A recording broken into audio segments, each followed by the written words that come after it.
So good morning all of you. So ఈరోజు మళ్ళీ average topics basics గురించి చెప్తాను. మనం ఆల్రెడీ కొంచెం టెస్ట్ చేసాం. ఒకసారి ఆ బేసిక్స్ చూడండి. ఆల్రెడీ మీరు విన్నారు కాబట్టి కొంచెం ప్రాబ్లం లేకోకుండా ఎక్కువగా డిస్కస్ చేయను. బేసిక్ పాయింట్స్ వరకు డిస్కస్ చేస్తాను. సరే, నా average topic, averages.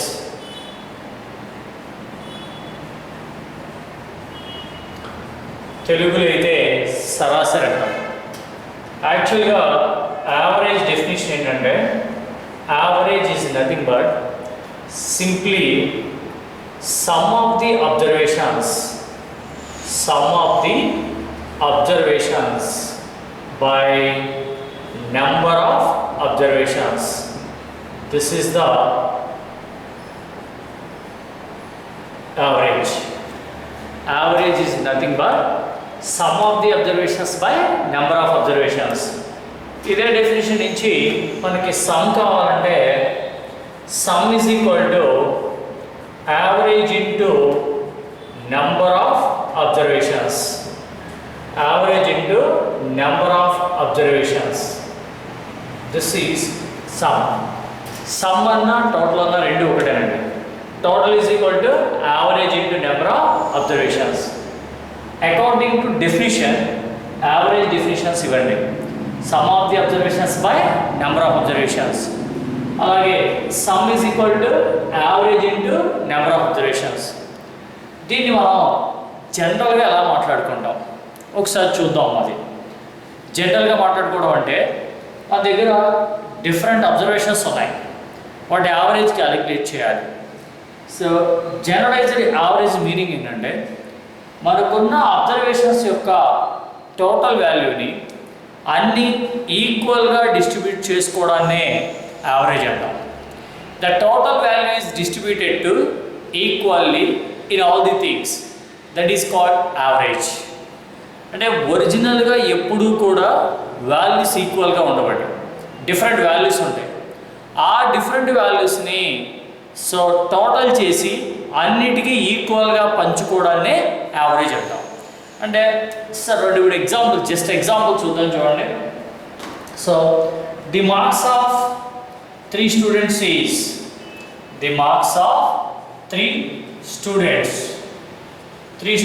Is okay 35,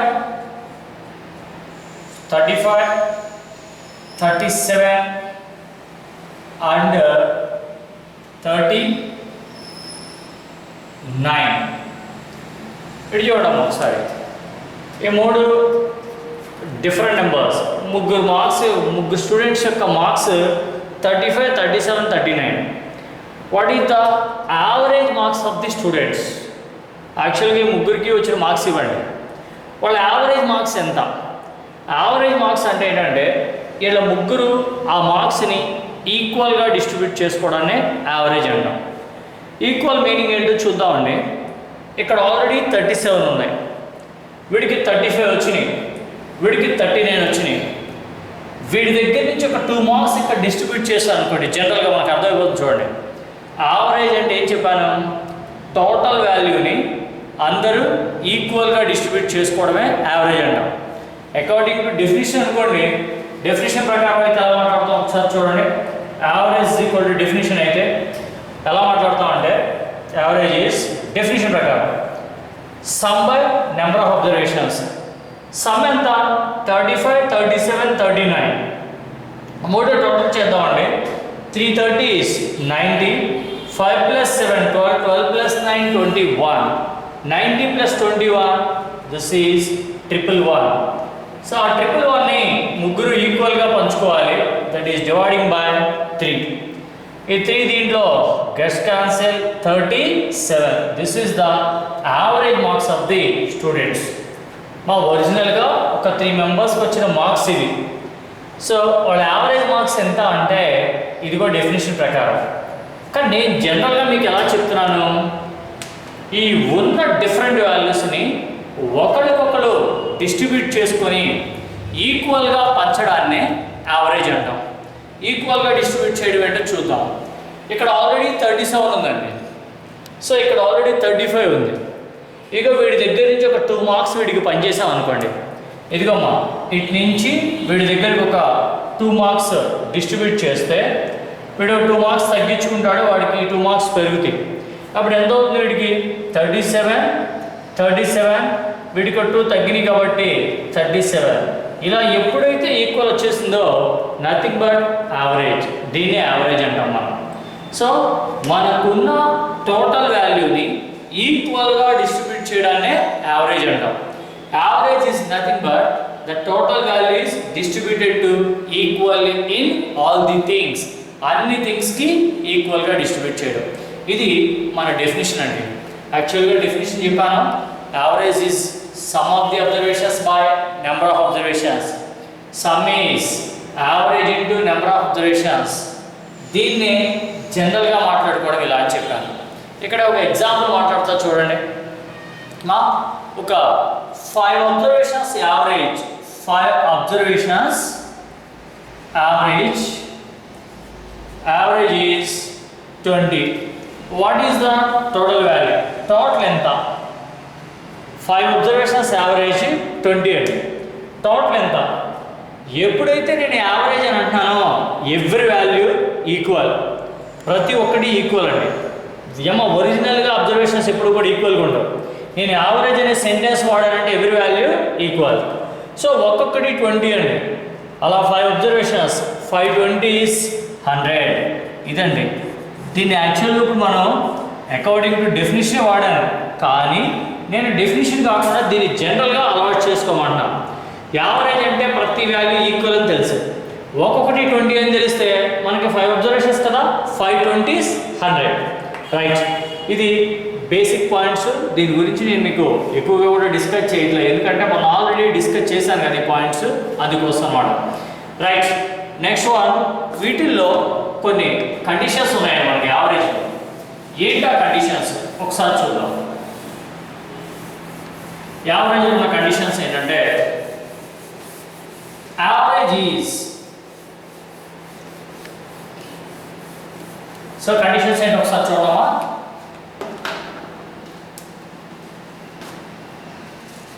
If the sequence is in AP, if the sequence is in AP, AP means arithmetic progression. మనకి ఇచ్చిన సీక్వెన్స్ ఏపీలో ఉంటే, దట్ ఈస్ అర్థమెటిక్ ప్రోగ్రెషన్లో ఉంటే, అలాంటి వాటికి యావరేజ్ ఎలా కనుక్కుంటాం. నా average of the in the series, ఈ మోడల్లో ఉన్న సిరీస్కి యావరేజ్ ఎలా కనుక్కుంటాం అంటే, ఒక వే వచ్చేటప్పటికి average is middle term. So middle టర్మే యావరేజ్ అవుతుందండి. Average is middle term. Another way వచ్చేటప్పటికి ఇంకో వే కూడా ఉందమ్మా దీనికి. ఎనదర్ వే ఏంటంటే, the average of first and last terms. First and last terms. వాళ్ళు ఒకసారి చూడమ్మా. సీక్వెన్స్ ఏపీలో ఉన్నప్పుడు, so AP means arithmetic progression.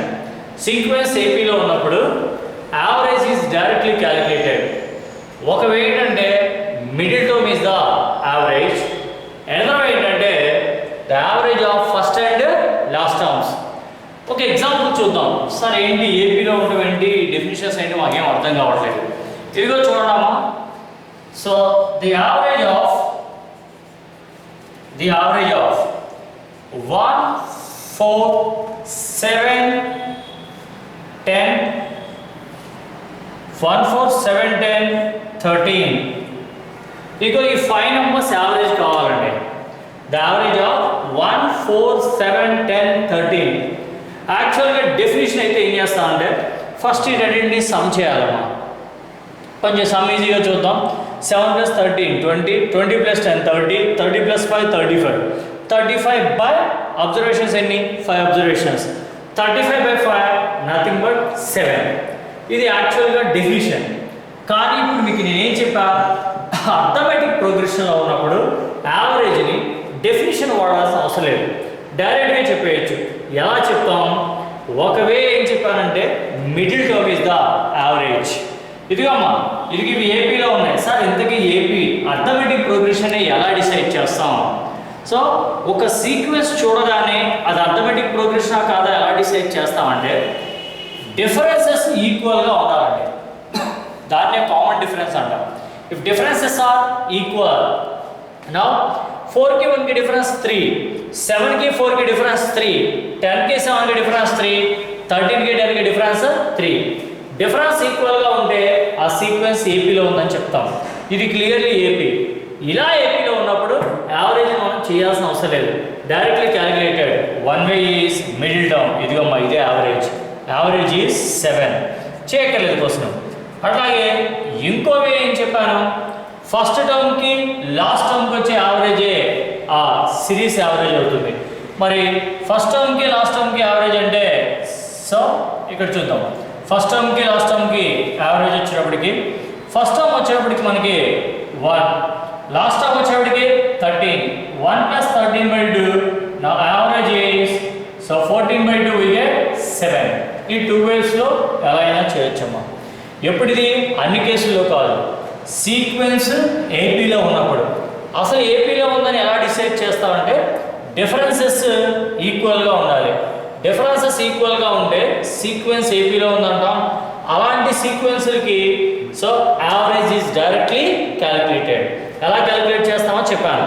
One way middle term, another way the average of first and last terms. ఇది so ఇది basic points. అట్లాగే మనకి యావరేజెస్లో ఇంకొక 2 ప్రాపర్టీస్ ఉన్నాయి. ఆ ప్రాపర్టీస్ కూడా చూద్దాం. మన దగ్గర కొన్ని అబ్జర్వేషన్స్ ఉన్నాయి, వాటికి సర్టెన్ యావరేజ్ ఉంది.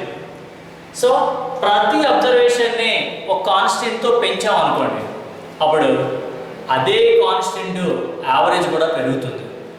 సో అలాగే ప్రతి అబ్జర్వేషన్కి ఒక కాన్స్టెంట్ తగ్గించామనుకోండి, యావరేజ్ కూడా అదే కాన్స్టెంట్ లెస్ అవుతుంది.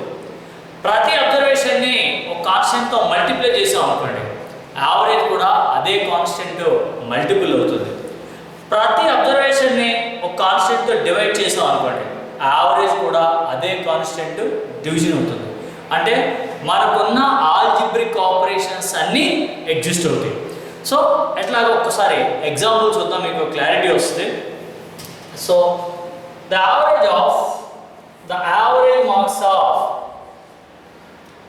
average marks of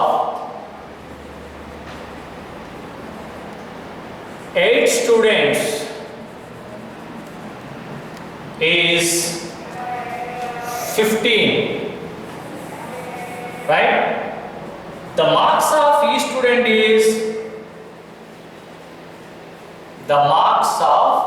each student is each student is increased by 4 marks. Then find new average.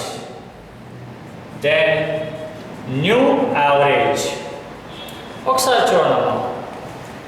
So the average marks of 8 students is 15 marks.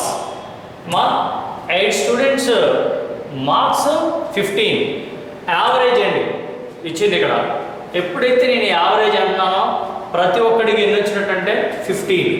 అంటే దీని అర్థం ప్రతి స్టూడెంట్కి 15 వస్తున్నాయి కాదండి. ఒకటికి 1 మార్క్ రావచ్చు, ఒకటి 0 రావచ్చు, ఒకటి 40 రావచ్చు, ఒకటి 60 రావచ్చు. కానీ ఆ టోటల్ మార్క్స్ని అందరికీ పంచుకుంటే ఒక్కొక్కడికి 15 మార్కులు వచ్చినాయి. ఇది కాన్సెప్ట్. అంతేగాని ఒక్కొక్కడికి 15 వచ్చినాయి కాదు. వచ్చే మార్క్స్ వచ్చినప్పుడు డిఫరెంట్గా వస్తాయి.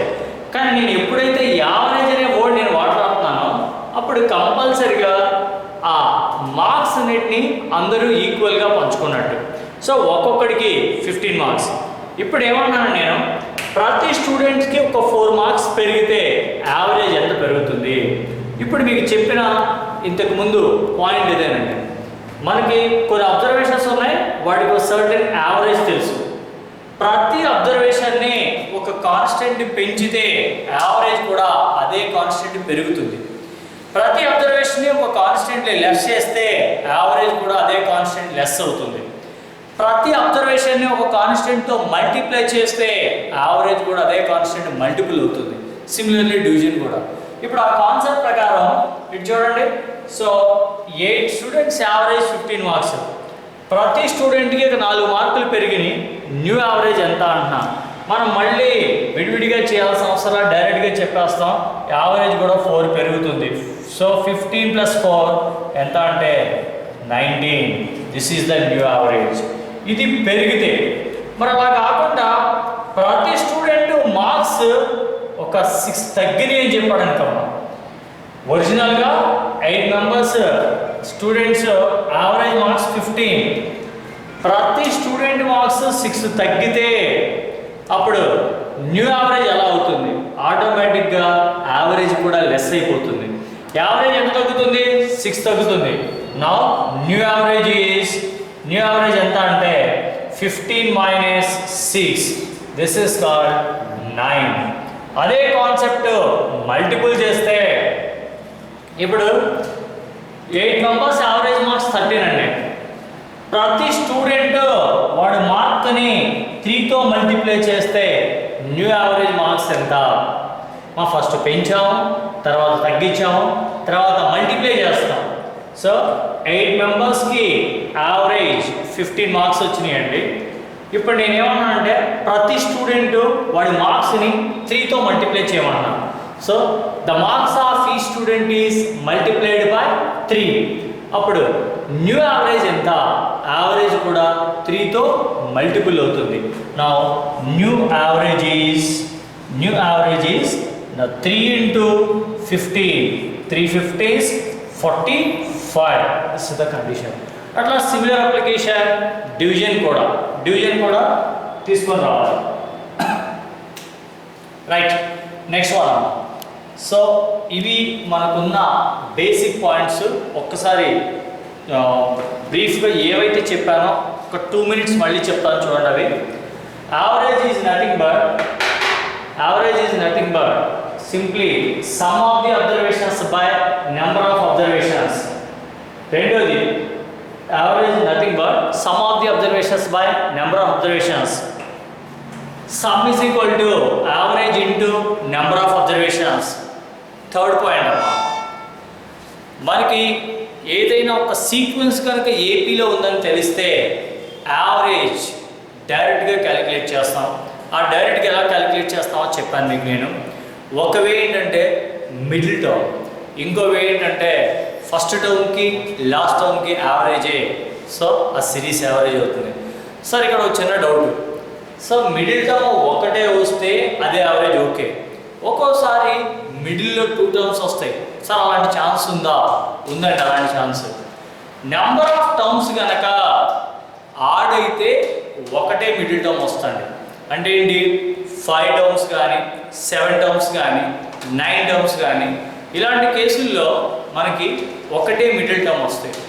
అలా కాకుండా 4 టర్మ్స్ కానీ 6 టర్మ్స్ కానీ 8 టర్మ్స్ కానీ ఇలా నెంబర్ ఆఫ్ టర్మ్స్ కనుక ఈవెన్ అయితే మిడిల్లో 2 టర్మ్స్ వస్తాయండి.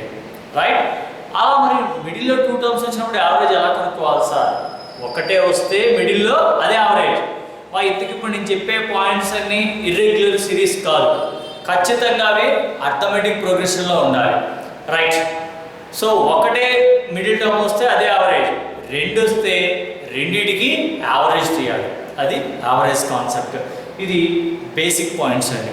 సరే, ఇప్పుడు ప్రస్తుతం నేను ప్రాబ్లమ్స్ డిస్కస్ చేస్తా. అయితే ప్రతి క్వశ్చన్ మీకు ఆల్రెడీ ఈ క్వశ్చన్స్ ఫార్వర్డ్ చేస్తానండి. క్వశ్చన్స్ మీరు చూసుకోండి. నేను క్వశ్చన్ చదివి సొల్యూషన్ మాత్రం ఎక్స్ప్లెయిన్ చేస్తా, క్వశ్చన్ని రాయను. ఎందుకంటే క్వశ్చన్ మీకు ఆల్రెడీ ఫార్వర్డ్ చేసేస్తా. క్వశ్చన్స్ మీరు చూసుకోండి. కాకపోతే క్వశ్చన్ చదువుతాను, నెక్స్ట్ ఎక్స్ప్లెయిన్ చేస్తా, సొల్యూషన్ మాత్రం రాస్తాను. జాగ్రత్తగా అబ్జర్వ్ చేయండి. ఇప్పుడు చూడమ్మా, నా first question. So the average of first question amma, the average of 84 next 97, third one is 53, 59 and 79.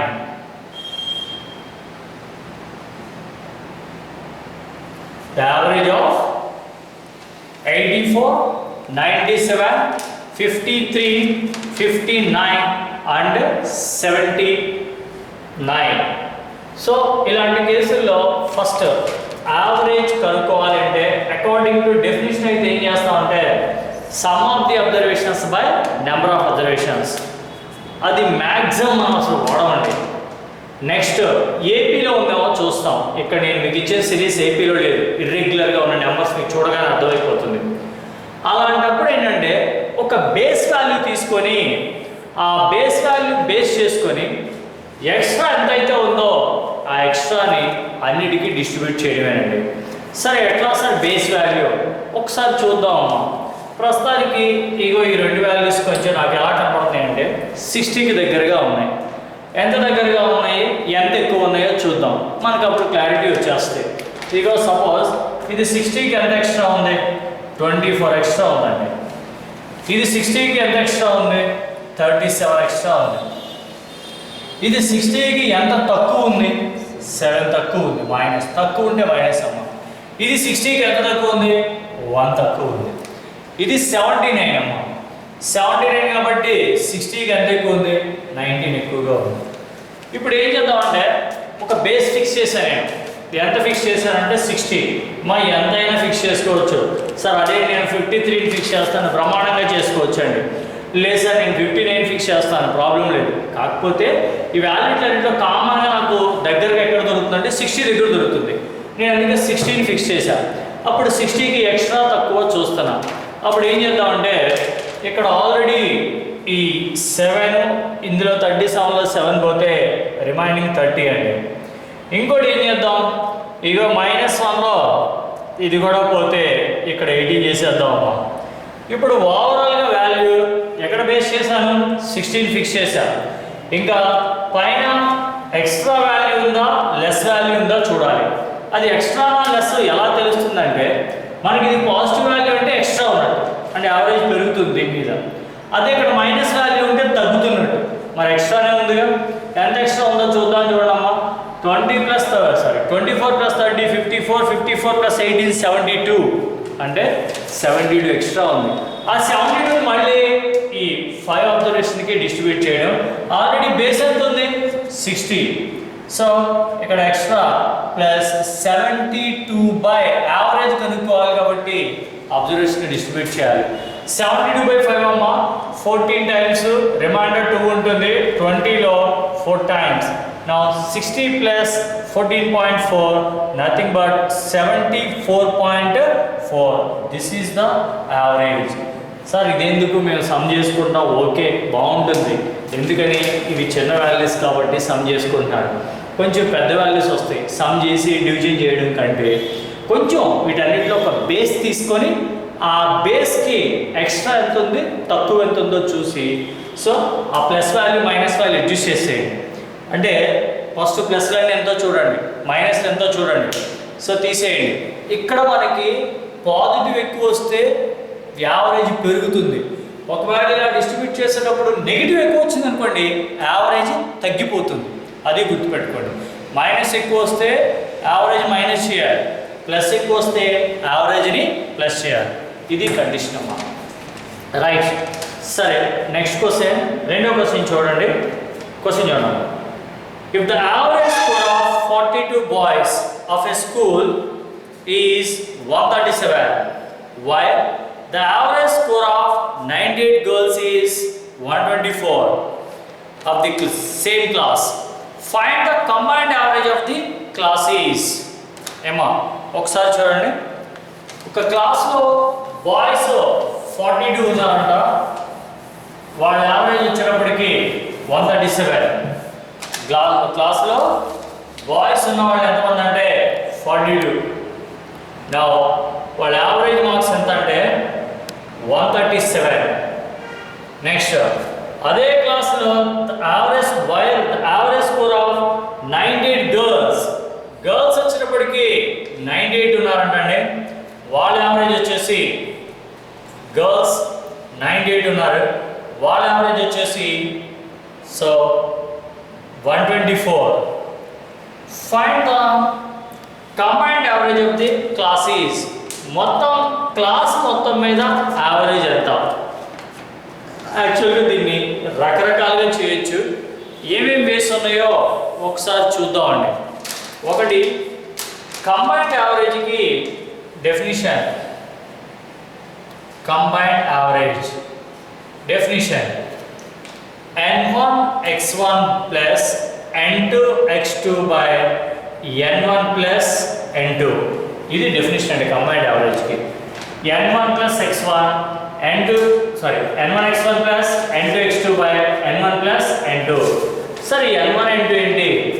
n1 n2 are observations, x1 x2 are averages. ఇదేమో x, ఇదేమో n తో రిప్రజెంట్ చేద్దామండి అబ్జర్వేషన్స్ని. సో ఇది x1, ఇది x2, ఇది n1 n2. So according to definition ప్రకారం చేయాలనుకుంటే నేను చేయనండి, జస్ట్ ఇంటి చూసేస్తాను. చూడండి, ఇదిగో 42 into 137 plus 98 into 124 by observations 42 plus 98. This is the combined average.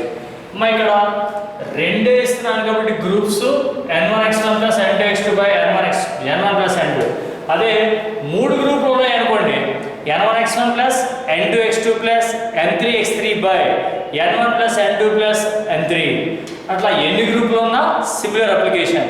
కాకపోతే ఎక్కువగా ఎందుకు డిస్కస్ చేయట్లేదంటే ఈ వర్షం మనం మాట్లాడాం, పక్కన పెట్టేసి, ఎందుకంటే మల్టిప్లై చేసి మళ్ళీ డివిజన్ వల్ల మన వల్ల కాదు. సార్ మరి ఏం చేద్దాం? రెండో వర్షన్ ఏంటంటే దీన్ని ఎలిగేషన్ మెథడ్లో చేయొచ్చాము. ఎలిగేషన్ మెథడ్ ఎట్టో చూద్దాం ఒకసారి. మా ఫస్ట్ బాయ్స్ యావరేజ్ 137, తర్వాత గర్ల్స్ యావరేజ్ 124. వాళ్ళ యావరేజ్ వాళ్ళ దగ్గర రాసేయండమ్మా. మనకు కావాల్సిన మొత్తం మీద యావరేజ్ ఇది తెలియదండి. మిక్స్డ్ కేసు ఎప్పుడు కూడా మిడిల్లో రాస్తాం. ఇది బాయ్స్ యావరేజ్, ఇది గర్ల్స్ యావరేజ్, మొత్తం మీద యావరేజ్ మనకు తెలియదండి. ఇదే క్వశ్చన్ మార్క్. కాకపోతే ఎలిగేషన్స్ అండ్ మిక్చర్స్ ఆ రూల్ వాడతాం. ఇక్కడ పోతే బాయ్స్ ఎంతమంది ఉన్నారు? 42. గర్ల్స్ ఎంతమంది ఉన్నారు? 98. Now this ratio is 14 cancel చేసేది యాక్చువల్గా 7 అవుతుంది, 14 కూడా అవుతుంది. 3 14s 7 14s అంటే 3:7. ఇది ఎలిగేషన్ మెథడ్ కాన్సెప్ట్ అండి. ఇక్కడ నుంచి మనం ఈ వాల్యూ క్యాలిక్యులేట్ చేయాలి. సార్ ఈ వాల్యూ ఎలా క్యాలిక్యులేట్ చేస్తాం? ఎప్పుడు కూడా మీకు ఎలిగేషన్లో గుర్తుపెట్టుకోండి, ఇవి 2 డిఫరెంట్ గ్రూప్స్, వాళ్ళ యావరేజ్ ఇచ్చాడు, ఇది మిక్స్డ్. ఎప్పుడు కూడా ఈ మిక్చర్ కండిషను ఈ బెటర్కి చీపర్కి మధ్యలో ఉండాలండి. అంటే ఈ రెండు వాల్యూకి మధ్యలో ఉండాలి. మధ్యలో ఉండాలి దాని అర్థం మిడ్ వాల్యూ అని కాదండి. 137కి 124కి మధ్యలో ఉండాలి ఖచ్చితంగా, అది గుర్తుపెట్టుకోవాలి. సరే, అంటే ఆల్రెడీ ఇది పెద్ద వాల్యూ కాబట్టి ఈ వాల్యూ కంటే ఎక్కువై ఉంటుంది, ఇది చిన్న వాల్యూ కాబట్టి ఈ వాల్యూ కంటే తక్కువై ఉంటుంది. ఇది కూడా మీకు జస్ట్ ఏం చేయాలనేది హింట్ ఇచ్చేస్తాను చూడమ్మా. ఇది మనకు తెలియదు. సో 130. సో మీకు అందరికీ తెలిసి ఎలిగేషన్లో ఈ వాల్యూ ఎలా వస్తుందంటే వీటి యొక్క డిఫరెన్స్ ఈ వాల్యూ అండి, ఈ రెండింటి యొక్క డిఫరెన్స్ ఈ వాల్యూ, ఈ రెండు యొక్క డిఫరెన్స్ ఈ వాల్యూ. అట్లా మనం ఇక్కడ డిఫరెన్స్ తీసేటప్పుడు మీకు చెప్పాను ఈ వాల్యూ ఈ రెండింటికి మధ్యలో ఉంటుంది. అంటే ఖచ్చితంగా ఈ వాల్యూ కంటే ఇది ఎక్కువ, మస్ట్ అండ్ షుడ్. అంటే ఏమవుతుంది? 137 minus question mark. So by ఎక్కడ వచ్చినప్పటికి ఏంటి? ఇదే ఎక్కువ క్వశ్చన్ మార్కే. Question mark minus 124. This is equal to ఈ రేషియో ఇప్పుడు మనకు తెలుసండి. ఎంత ఈ రేషియో అంటే this is 137 minus this one is equal to ఎంత? 7. అట్లాగే X minus 124 by this one 3. Sir అదేం సార్ ఇక్కడ 137 మైనస్ ఇది రాశారు, ఇక్కడేమో ఎక్స్ మైనస్ 124 రాస్తున్నారు, అదే క్వశ్చన్ మార్క్ మైనస్ 124 రాస్తున్నారని చూస్తున్నారేమో. మీకు ఇందాకనే చెప్పా, ఈ మిడ్ వాల్యూ అనేది ఈ రెండింటికి మధ్యలో ఉంటుంది. ఒక వాల్యూ దీనికంటే ఎక్కువ ఉంది కాబట్టి కంపల్సరీగా రెండో వాల్యూ దీనికంటే తక్కువ ఉంటుంది. తక్కువ ఉంటుంది కాబట్టి ఇది పెద్ద వాల్యూ మైనస్ చిన్న వాల్యూ. పోతే ఇదిగో డిఫరెన్స్ 7/3. ఇక దీని నుంచి సింప్లిఫై చేసేస్తే మనకి వాల్యూ వచ్చేస్తుంది. ఇది కూడా కొంతవరకు పర్వాలేదు. సో కావాలంటే ఇదేనమ్మా కాన్సెప్ట్ 3 × 137. ఇదిగమ్మా లెఫ్ట్ సైడ్ వేసేసుకోండి. 3 30s 39, 390, 3 7s 21, 390 + 21 411 మైనస్ 3 8s. ఇది ఎక్స్ అందాం, లేకంటే కన్ఫ్యూజన్ లేకుండా ఉంటుంది మీకు అందరికి. ఇది ఎక్స్ అనుకుందాం. Right, this is 3x is equal to ఇదేమో 7x మైనస్, సో 7 × 124, ఇది కూడా లెఫ్ట్ సైడ్ వేసేస్తా. 7 12s 84, 840, నెక్స్ట్ 7 4s 28, 840 + 28 868. నా దాన్ని తీసుకొచ్చేద్దాం అమ్మా. ఈ మైనస్ వాల్యూ ఇటు వస్తే ప్లస్ వాల్యూ అవుతుంది. సో ఈ మైనస్ సైడ్ వెళ్తే ప్లస్ అవుతుంది. So 7x + 3x 10x. 10x is equal to condition. ఇదిగో మైనస్ ఇది తీసుకురమ్మన్నా ప్లస్. ఒక్కసారి 800 + 400 1200, 68 + 11 79, అంటే 1279. Now this is nothing but x is equal to finally dividing by 10 చేస్తే 127.9. ఇది సెకండ్ మెథడ్, కొంతవరకు బెటర్. కానీ ఇది కూడా చేయొద్దని చెప్తున్నా. ఇది అసలు వాడొద్దు, దీన్ని మల్టిప్లై చేస్తాను, టైం వేస్ట్. ఇది ఎప్పుడు వాడచ్చు అంటే ఈ ఎలివేషన్ మెథడ్ అనేది. మళ్ళీ చెప్తున్నా, ఒక యావరేజ్ ఇచ్చి ఈ కంబైన్డ్ యావరేజ్ ఇచ్చి రెండవది యావరేజ్ అడిగితే ఇది ఫ్రీగా ఉంటుందండి. లేదా 2 యావరేజ్లు ఇచ్చి కంబైన్డ్ యావరేజ్ ఇచ్చి వీళ్ళ పర్సన్స్ రేషియో అడిగితే ఇది కొంతవరకు ఈజీగా ఉంటుంది. ఇలా కంబైన్డ్ యావరేజ్ కనుక్కోమన్నప్పుడు ఇలా 2-3 స్టెప్పులు రావడానికి ఛాన్స్ ఉంటుంది. సో ఇది కూడా వద్దు సార్, డైరెక్ట్గా ఎట్లా కొంచెం ఈజీ వేలో ఒకసారి అది చూడమ్మా. ఇక్కడ ఫస్ట్ బాయ్స్ 42 ఉన్నారు, గర్ల్స్ 98 ఉన్నారు. నేను జస్ట్ అసలు రేషియో బీకేస్తా దీనికి. This is boys girls. అప్పుడు వీళ్ళు 3 14s 7 14s. వీళ్ళ యావరేజ్ ఎంత 137. వీళ్ళ యావరేజ్ ఎంత 124. ఇక్కడ కూడా ఒక పని చేసేద్దాం మనం. ఏంటంటే యావరేజ్ని ఫిక్స్ చేద్దాం, ఇందాకలాగానే యావరేజ్ని ఫిక్స్ చేసి మాట్లాడదాం. యావరేజ్ని ఫిక్సింగ్ అంటే ఓ పని చేయండి.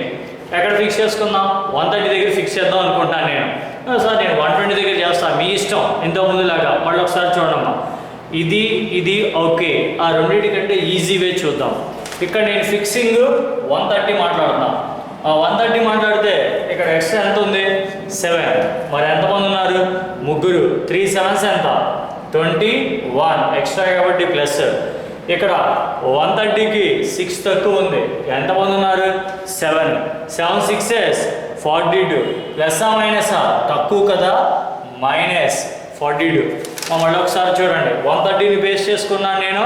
ఇక్కడ 7 ఎక్స్ట్రా ఉంది. సో 3 ఉన్నారు. 3 7s 21 ఎక్స్ట్రా ఇది. ఇక్కడ 130కి 6 తక్కువగా ఉంది. 3 7 6s 42 ఇది తక్కువ. ఓవరాల్గా తక్కువ ఉందా ఎక్కువ ఉందా అంటే మీకు క్లియర్గా తెలుస్తుందండి. ఇది +21, ఇది -42, దట్ ఈస్ -21. -21 అంటే కంపల్సరిగా లెస్ అవ్వాలి. ఇదిగో ఈ 130 మీద ఎంత తగ్గించాలమ్మా? -21 తగ్గించాలి. ఆ 21ని ఎంతమందికి తగ్గించాలి చూడండి జాగ్రత్తగా. వీళ్ళు 3, వీళ్ళు 7, మొత్తం కలిపి ఎంతమంది? 10 మెంబర్స్. అందరి మీద కదా తగ్గించాల్సింది. 130 మైనస్ ఎందుకు వేసాం? వాళ్ళు ఒకసారి అందరూ చూడండి, ఇది ప్లస్ వాల్యూ, ఇది మైనస్ వాల్యూ. ఓవరాల్గా నాకు నెగిటివ్ వచ్చింది. నెగిటివ్ కాబట్టి మైనస్. ఎంత నెగిటివ్ అంటే 21. ఆ 21 మళ్ళీ అందరికీ పనిచేయాలిగా. అందరంటే ఎంతమంది అమ్మా? ఎందుకంటే ఓవరాల్ యావరేజ్ అడుగుతున్నాడు 10. దట్ ఈస్ 21/10 అంటే 2.1. 130 - 2.1. 130లో 2 తీసేస్తే 128, ఇంకో 0.1 తీసేస్తే 0.9 అంటే 127.9. ఇదిగోండి, ఇది పరిస్థితి. అంటే ఇదంతా మనం యూజ్ చేయమండి. సింపుల్గా ఒక రకంగా చెప్పాలంటే ఇది కూడా మీరు రాయక్కర్లా, జస్ట్ ఈ రేషియో రాసుకుంటా, ఈ పాయింట్ రాస్తా, ఒకటి అంటే మీకు విత్ ఇన్ హాఫ్ మినిట్లో చేయగలిగే సొల్యూషన్ ఇది ప్రజెంట్. ఇది క్యాలిక్యులేషన్ మీకు పెద్దది. ఇది కంబైన్డ్ యావరేజ్ కావాలంటే కాన్సెప్ట్ ఇది రెండింటికి కాదు ఎన్నింటికైనా పనికి వస్తాయని చెప్పా. ఇంకో విషయం కూడా చెప్తున్నా సార్, ఇక్కడ 2 ఇచ్చారు బాగానే ఉన్నాయి, మరి 3 ఇస్తే అప్పుడు ఎలిగేషన్ ఇబ్బంది అయింది, ఇది ఇబ్బంది అయింది. కానీ ఇది ఎంతమంది ఇచ్చినా ఇది ఈజీగా ఉంటుంది మనకి కంప్లీట్గా, రైట్? ఇంకో ఎగ్జాంపుల్ చూద్దాం ఎలాంటిది. ఒకసారి చెప్తున్నాను. ఇక 2 గ్రూపులు కంబైన్డ్ యావరేజ్ కనుక్కోవాలంటే కాన్సెప్ట్ ఇది అకార్డింగ్ టు డెఫినిషన్, లేదు ఎలిగేషన్. ఈ 2 కాదు షార్ట్ కట్ వే, ఇదిగో మన డిస్ట్రిబ్యూషన్ కాన్సెప్ట్. ఇదిగో వీళ్ళు 3 మెంబర్స్, వీళ్ళు 7 మెంబర్స్. ఒకసారి అబ్జర్వ్ చేయండి. ఇక్కడ నేను 130ని బేస్ చేసుకున్నాను. సార్ మీరు 130 బేస్ చేసుకున్నారు, నేను 124 బేస్ చేసుకుంటా. నో ప్రాబ్లం, 124 బేస్ చేసుకున్నాను అనుకోండి, ఈ 124 అలా ఉంచేయండి, ఇక్కడ 124 ఉంచేయండి. ఎక్స్ట్రా ఎంత ఉంటుందంటే సో 13 ఎక్స్ట్రా ఉంటుంది. 3 13s ఎంత 39. మళ్ళీ 39ని వీళ్ళందరికీ డిస్ట్రిబ్యూట్ చేయండి, సరిపోతాయి. ఎంతమంది కంటే 10 మెంబర్స్కి అంటే 3.9. 124 ప్లస్ 3.9 127.9. మా క్లారిటీ ఉందని మాట్లాడింది ఈసారి. సార్ అట్లా కాదు, నేను ఈ 124 ఇది 113 ఫిక్స్ చేశాను. నేను 113 కాకుండా సార్ నేను 124ని ఫిక్స్ చేస్తా. ఫిక్స్ 124ని ఫిక్స్ చేస్తా. మరి 124ని ఫిక్స్ చేసేటట్టయితే ఇక్కడ ఆల్రెడీ 124 ఉంది, ఇక్కడ ఎక్స్ట్రా ఎంత ఉంది మనకి 13 ఉంది. అలా ముగ్గురి మీద కదా 3 13s ఎంత 39. కానీ 39 అందరికీ పంచాలిగా, ఇది ఫిక్సింగ్ వాల్యూ. ఇది 39 అందరికీ పంచాలంటే ఎంతమంది పంచాలి? 39/10 దట్ ఈస్ 3.9. 124 ప్లస్ 3.9 127.9. ఇలా చేసినా ఆన్సర్ ఏం మారదు. కానీ మీరు జస్ట్ ఫిక్స్ చేసుకోండి, చూసి వెంటనే చెప్పేయచ్చు. నా ఉద్దేశం అది. ఈ 2 మెథడ్లు యూజ్ చేయొద్దు, ఈ మెథడ్ యూజ్ చేయండి.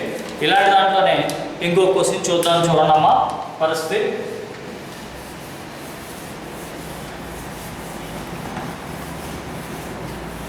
రైట్,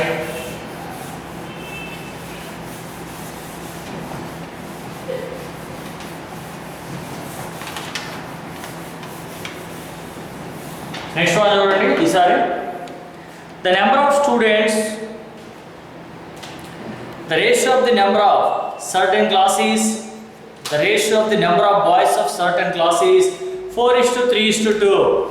ఒక క్లాస్లో బాయ్స్ certain classes ఏ రేషియోలో ఉన్నారంట 4:3:2.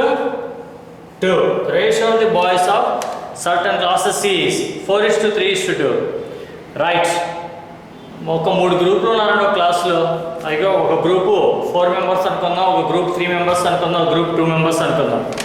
And corresponding their averages is 129 average.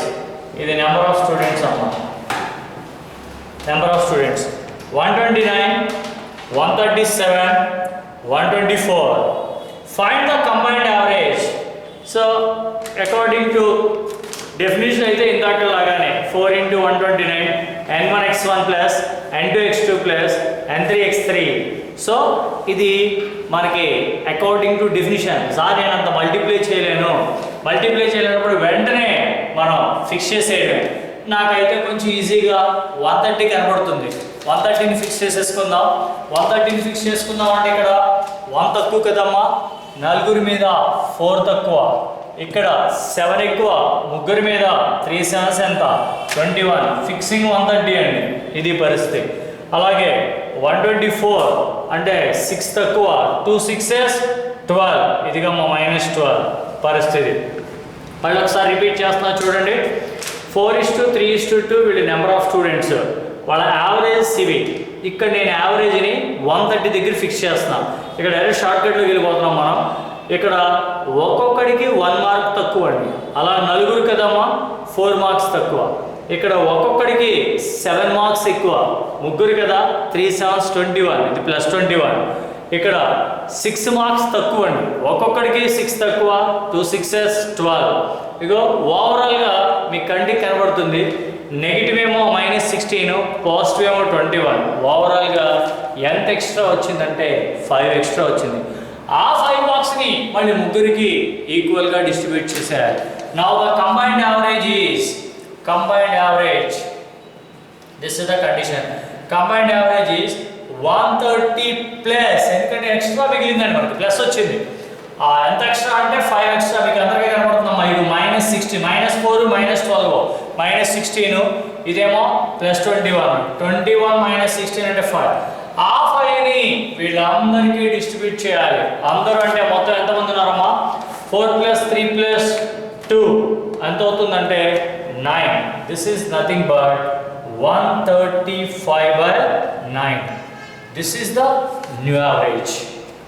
ఇక్కడ ఎక్స్ట్రాని అందరికీ డిస్ట్రిబ్యూట్ చేయాలి. ఇక్కడ ఉన్న వాళ్ళు ఎంతమంది అంటే 4 + 3 + 2 9 మెంబర్స్, 135/9. సో ఇదే మోడల్ అమ్మా. నెక్స్ట్ క్వశ్చన్ కూడా ఉంది, ఒకసారి మీరు ట్రై చేసుకోవచ్చు, నేను అది చెప్పట్లా, వదిలేసేయండి.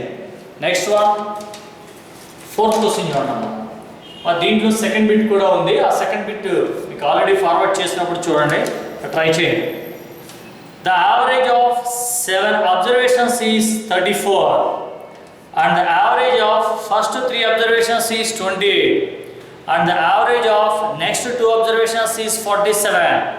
Find the average of the last 2 observations is 7 observations. 7 observations, average is 34. First 3 observations,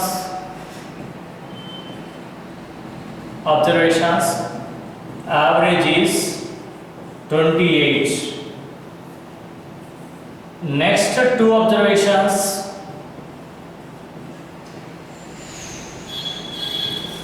average is 47. Last 2 observations average ఎంత? రైట్, ఇట్ చూడమ్మా. సో ఫస్ట్ అన్నీ 34 అండి. వీటిల్లో ఫస్ట్ 3 observations 28 అంటే ఒక్కొక్కటి 6 తగ్గించుకుంది. ఫస్ట్ 3 observations సో మొత్తం 18 లెస్ చేసుకుంది. నెక్స్ట్ 2 observations వచ్చేసి నెక్స్ట్ 2 observations ఒక్కొక్కటి 47 అంటే 13 పెరిగిందమ్మా 26. ఇక్కడ ఆల్రెడీ తగ్గించుకున్నాయి కాబట్టి 18, దీని నుంచి ఒక 18 పనిచేసేయండి. 18 పనిచేస్తే ఇంకా ఎక్స్ట్రా ఎంత ఉంటుందంటే 8 ఉంటుంది. ఈ 8 ఎక్కడి నుంచి పెరిగింది? మిగతా వాటి నుంచి పెరిగి ఉంటుందమ్మా. మిగతా 2 ఒక్కొక్కటి 34 ఉన్నాయి, మరి వీటికి 8 ఎక్స్ట్రా వచ్చింది. ఎక్కడి నుంచి వచ్చిందంటే మొత్తం ఆల్రెడీ 7లో ఫస్ట్ 3, నెక్స్ట్ 2, లాస్ట్ 2, ఇవి రిమైనింగ్ 2 లేదంటే రిమైనింగ్ 2 34. అందులో వీటికి 8 కావాలి. ఈ 8 ఈ రెండే డిస్ట్రిబ్యూట్ చేస్తుంటాయి. సో ఈ 8 డిస్ట్రిబ్యూట్ చేసినాయి అంటే చెరొక 4 తగ్గించేస్తే ఈ లాస్ట్ 2 యావరేజ్ ఎంత అవుతుందంటే 30. This is the average of last 2. ఒకసారి మళ్ళీ క్వశ్చన్ చూడమ్మా. 7 observations average, first 3 observations average, next 2 observations average. First 3 28 అయినాయి అంటే ఒక్కొక్కటి 6 తగ్గించుకుంది, 3 6s 18. నెక్స్ట్ 2 ఒక్కొక్కటి సో 13 పెరిగింది, 2 13s 26. మా వీటికి పెరిగినాయి అంటే ఖచ్చితంగా ఈ తగ్గినవి వీటికి డిస్ట్రిబ్యూట్ చేసి ఉంటాయి. ఇది ఏదైతే డిస్ట్రిబ్యూషన్ వాటికి ఇచ్చేసేయండి.